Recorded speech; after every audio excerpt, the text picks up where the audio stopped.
finally did it, another South Park prediction comes true.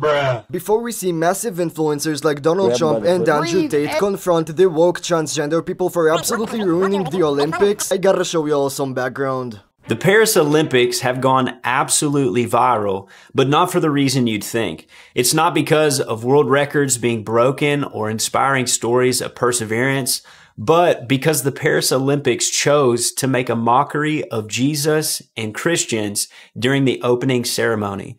This backfired in their face, causing outrage, sponsorship pullouts, and mass boycotts. She heard supper. And she showed up. Let's say that you love drag. Even then, don't you think this is a bit strange? This is not a drag show. This is the Olympic Games. What does that have to do with sports?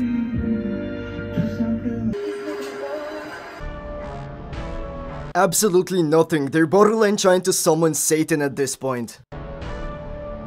Here, let's look at Sochi 2014. Athens 2004.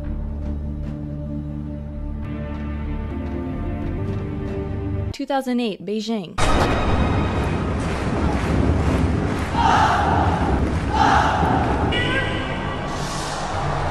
Let's look at Paris, 2024.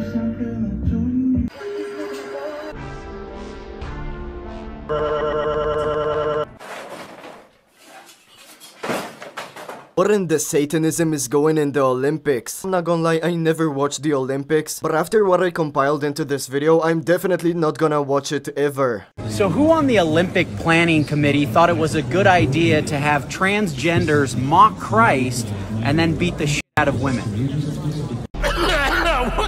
Now this is next level embarrassing. Imagine having somebody represent your country in women boxing just to fight a transgender woman. How is he proud of this? Bro didn't even try to look like a woman. Either way, he wouldn't be fooling anybody.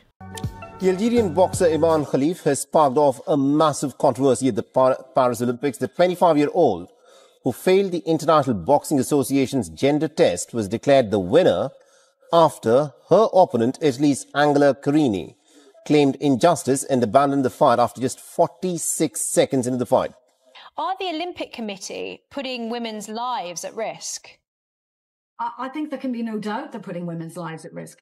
But bear in mind that this is their stated policy. They have said that there should be no presumed advantage for trans-identifying males, what they call transgender women, or for people with differences of sex development.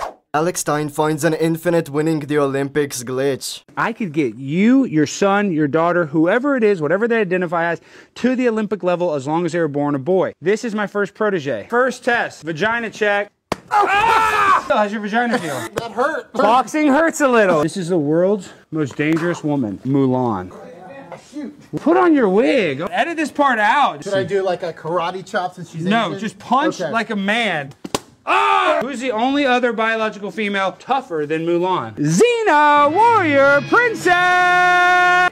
All right, there we go. Now, who's the only person more fierce than Xena, warrior princess? I'll give you one clue. She kills you with kindness. Mother Teresa. Wrong. Mary Poppins. I hated my nanny! Wait, you're that sick you're gonna punch Mary Poppins? Yeah. Just want to make sure that they are mentally ill. This is a mentally ill check. Who's the only woman sexier than Mary Poppins? Jessica Rabbit!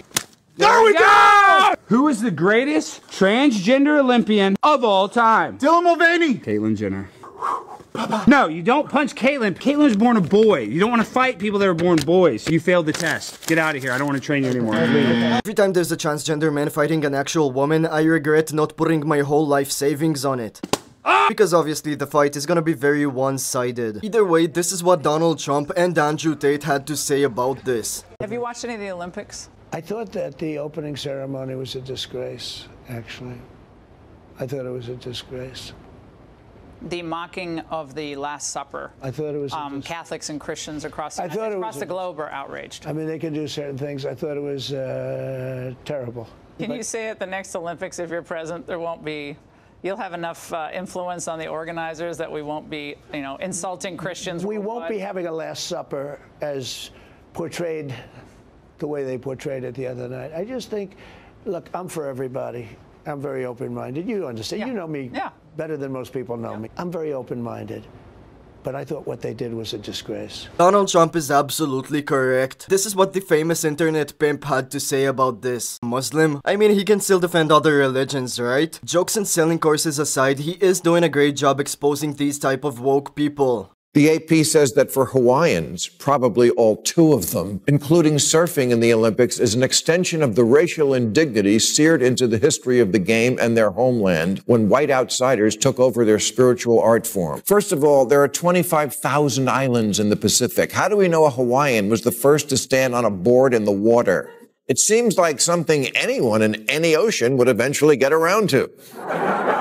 And if you're a surfer, it doesn't matter if you're black, white, or in between. You all taste the same to sharks. Of all the violations of the woke penal code, cultural appropriation just might be the dumbest of all. But let's say a Hawaiian did invent surfing. Should he or she have kept it to themselves? Most of human history is a horror story, but the good parts are about different groups coming together and sharing. It's sort of the whole point of the Olympics. This guy's kinda hilarious. It is not a secret that woke people will always find a reason to complain. And if all of this wasn't enough, not that it's gonna surprise you, but apparently it said that a literal child is competing in the Olympics. What? The 2024 Summer Olympics, where the incredible athletic accomplishments of the actual athletes are the least ridiculous thing happening. So we start off with the most divisive opening ceremony since 1936. Then we find out that we have men competing in women's boxing, and now this, a convicted child competing in men's sand volleyball. Listen, I believe that everyone can grow and change and become a better person. However, there are certain offenses like child rape that are simply unforgivable. Okay guys, I'm back to daily uploads. If you support and appreciate what I do, I suggest you to like, subscribe, and comment down below for the algorithm. I appreciate the goodness, Ariel, and I'ma see y'all on the next video.